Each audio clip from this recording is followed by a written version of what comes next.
The latest from the NBA's boycott. They're deciding to play on. I'm Sierra Goodwill here with Bobby Manning and Jimmy Toscano. It's been a whirlwind couple of days again in the sports world, starting on Wednesday night with the Milwaukee Bucks boycotting their game that led to the postponement of both Wednesday and Thursday night's playoff games. But the playoffs will go on. Do you think this was ultimately the right decision for NBA players and teams to have their draw attention to this message, but ultimately still try and fight for an NBA title?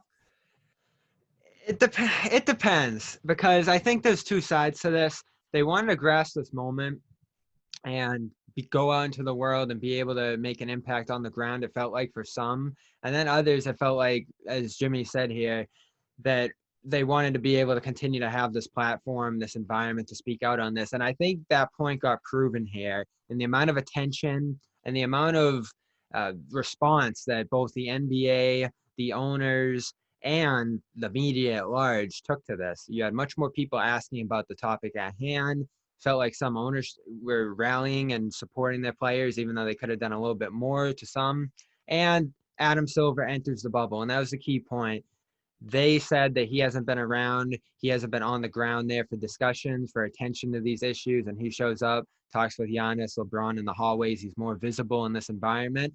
And we don't know exactly what changed two teams from wanting to leave the Lakers and Clippers and the season entirely to today, turning around and wanting to continue this.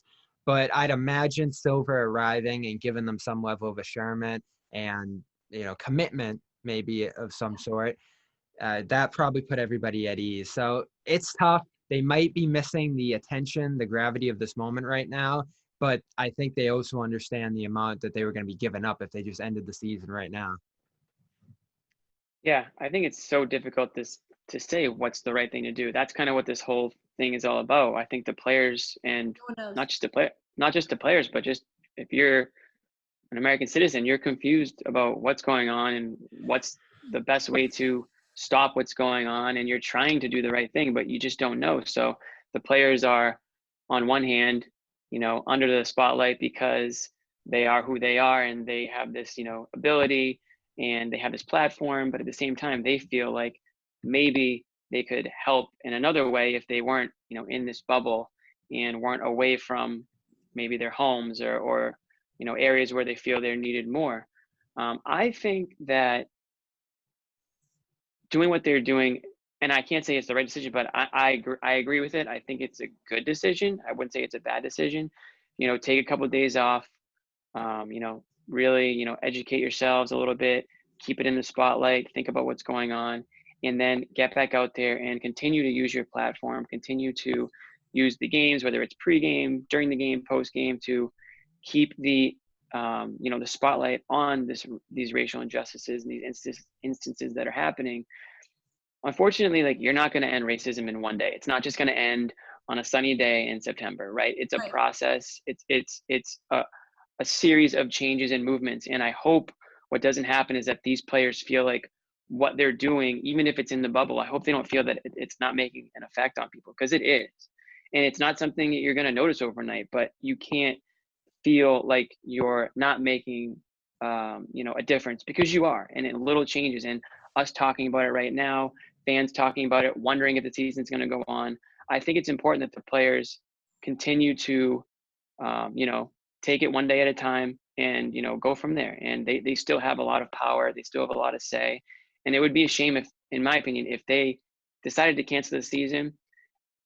Sure, LeBron James is going to have his platform and maybe he can do his thing, but there's a lot of players that are going to sort of, out of sight, out of mind sort of thing, right? I mean, there's a lot of NBA players that are outside the bubble right now that we're not hearing from, not because they don't care. I'm sure they may even be very vocal, but we're just not hearing from them because they don't really have that platform or that limelight to get their points across. Based on reports from the meeting last night, I think Jaylen Brown pretty much made that exact point. According to reports, he brought up the point in the meeting when they were kind of grappling with whether or not to cancel the postseason. He said, if we go home, are you going to be in the trenches? If we go home, are you going to be on the front lines protesting? What are we all individually going to be doing actively to make a difference if we leave here. Because if we all just leave here and post on social media but are sitting in our houses, and then we're doing two wrongs. We're not making a difference, and we're not playing basketball with these major platforms that we're given when media has access to us right now on a daily basis. So I think that was really telling, because there's no bigger activist right now, in my opinion, than Jaylen Brown in the NBA. And you would think he would be the most polarizing in this instance and want to be out in the trenches. And he tweeted, "I want to be protesting," but ultimately decided to stay and continue because they can have an impact from the bubble if Adam Silver and the NBA is behind them and doing something else other than Black Lives Matter t-shirts and Black Lives Matter on the court now, because clearly more action needs to be taken. So I do think it was a good decision. I still think it's a good decision to boycott 2 games, because look at the national attention it has drawn across all professional sports and across the entire nation. But what do you think when they start playing again? How do we need to keep this? How do they need to keep this conversation going and not have the focus automatically shift right back to basketball? They've proven that they're capable of doing it, and they are going to be able to keep this message running throughout the press conferences. And we've seen Marcus Smart especially dedicate an entire press conference to Breonna Taylor, and that was where this started to drift in the wrong direction, because I remember that press conference distinctly. He started getting questions about the defense and this and that, and he's sitting there and he said, "I'm only going to bring up Breonna Taylor in this press conference."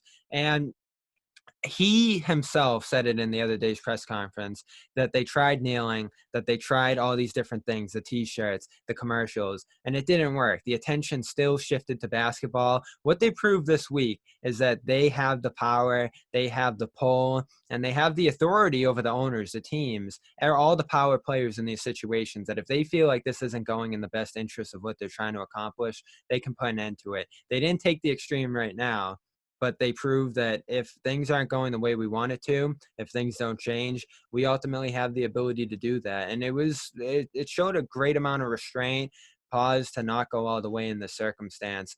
And I think, Sarah, you mentioned what they gained on a number of different fronts. Getting that phone call with the Attorney General, with the Lieutenant Governor of Wisconsin, as the Bucks did, that's huge. I mean, we talk about little victories all the time. That is a victory. I wouldn't even call that a little victory, because you're getting the key power players and the change that they want to see in Wisconsin right now on the phone, listening to them, and susceptible to their biggest sporting team in that area.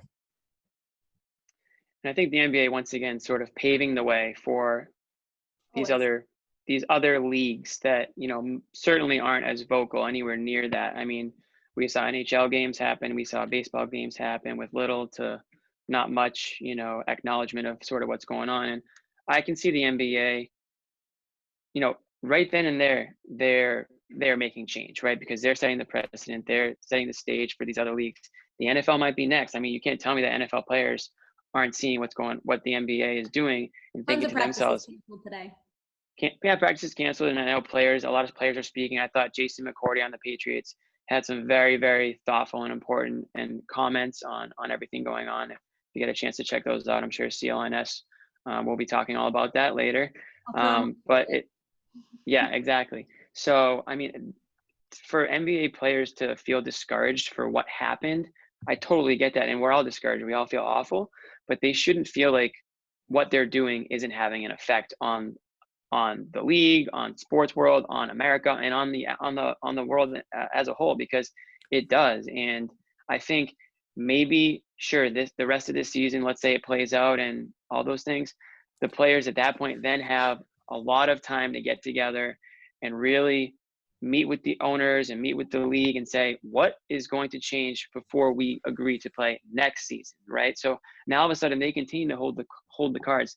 The NBA has always been a superstar league, more than baseball, more than football, more than hockey. So the players have more power in the NBA and making the NBA work than really any other league does. So they do have a lot of say and a lot of power. And I hope that they know that, because they may not be able to notice it in the bubble that they're living in. But if they were to be out in the real world, they might know that they do have a real effect on what's going on, and they should be proud of that. I'll say this too. You bring up the ownership groups and the teams. they had a chance here to get a greater commitment from them. That those owners will be meeting later in the day. What they might have given up in this circumstance by saying we're playing, saying we're continuing the playoffs ahead of that meeting is the pressure on the owners in those situations. And you say, Jimmy, they could put pressure on them later. But I wouldn't Sure. take the fire off the teams, because they do have so many more resources, so much more polls, Right. so much more money. And I know Chris Mannix tweeted Connections. yesterday and caught fire for saying they could dedicate $300 million. You do have to use context there, because $300 million is a tiny percentage of what the league's worth. And the players, the people at large, they see that. They understand the context of that, and it needs to be more from the teams. And Jimmy, you mentioned how the NBA is constantly on the forefront of these issues. We'd be remiss if we didn't also mention that the WNBA has really been on the forefront, Absolutely. as well as the NBA, in taking part in fighting for racial equality. So for more on this developing situation and all of our coverage on the NBA's boycott, you can find it on our website at clnsmedia.com, and as always on our YouTube channel at Celtics All Access.